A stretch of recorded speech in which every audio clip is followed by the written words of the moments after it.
ভাইজান, আমি নয় গেলাম গা। যে ওইটার এই খাবারগুলো অর্ডার করছে তারে ডাকেন, তাইলে আপনি প্রমাণ পাবেন এই খাবারগুলো কে অর্ডার করছে। কথাটা তো আপনি মন্দ বলেন নাই। দাঁড়ান, ওরে আমি ডাক দিতেছি। এই অন্তর, আয় রে, ওয়েটারে ডাকতেছে। ওয়েটার এলে তো আমি নিশ্চিত ধরা করে দাম গা। কি করি?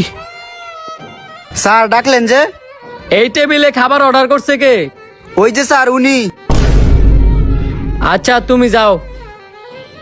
কি খাবার অর্ডার করছেন আপনি নিজে, আর দোষ দিয়ে দিছেন ওনার? দোষ দিব না তো কি করব? কথা নাই বার্তা নাই, এসে হুট করে সাথে বসে গেছে। ওর মতন একটা ফকিনি যদি এসে আমার সাথে বসে, আমার মান সম্মান কি থাকে? ওরে শিক্ষা দেওয়ার জন্য আমি ওই জায়গা থেকে এখানে এসে বসছি। দেখলাম ওই আমার লুটটা নিতে পারে কিনা। দেখেন, এই হিংসাটা করা আপনার উচিত হয় নাই। আজকে আপনার টাকা আছে দেখেই তো আপনি টাকার গরম দেখাইতে পারছেন।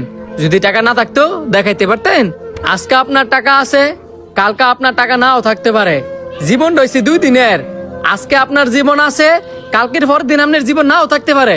মানুষে মানুষ মনে করেন। উনি যেই জায়গায় দাঁড়ায় আছে, উনার জায়গায় এসে দাঁড়ায় দেখেন। আল্লাহ আপনার যেই জায়গায় রাখছে শুকরিয়া আদায় করেন। আপনার পাশে এই গরিব মানুষটা এসে বসছে, আপনি ওনার অপমান না করায়া সুন্দর মতো বললেও তো পারতেন। স্যার, অহংকার হচ্ছে ধ্বংসের মূল। আপনার মতো কত অহংকারী কুড়িভূতি মানুষ দেখলাম 2 দিন পরে স্টেশনের পাশে ভিক্ষা করে। হয়েছে, আপনি জ্ঞান দেওয়া বন্ধ করেন। আপনার জ্ঞানে আমি দুর্বল হয়েছি না, আমার জ্ঞানে আমি দুর্বল হয়েছি। আমার মুডটাই নষ্ট করেছে। আর এই রেস্টুরেন্টে যাইতাম না।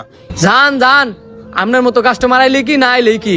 স্যার আপনি বসেন, কিছু মনে করবেন না। আমি না বুঝে আপনার সাথে খারাপ ব্যবহার করছি। এই খাবারগুলো আছে না, এই খাবারগুলো আপনি খান, বিল দিতে হবে না। এই সব খাবার আমার তরফ থেকে। ধন্যবাদ ভাইজান, আমি কিচ্ছু মনে করি নাই। আপনি তাহলে এই খাবারগুলো খান, আর কিছু লাগলে আমার ডাক দিয়েন। আচ্ছা আচ্ছা। এই ভিডিওটা দেখে আপনারা কি বুঝলেন অবশ্যই কমেন্ট করে জানাইবেন। আর ভিডিওটা ভালো লাগলে বেশি বেশি করে শেয়ার করে দিবেন।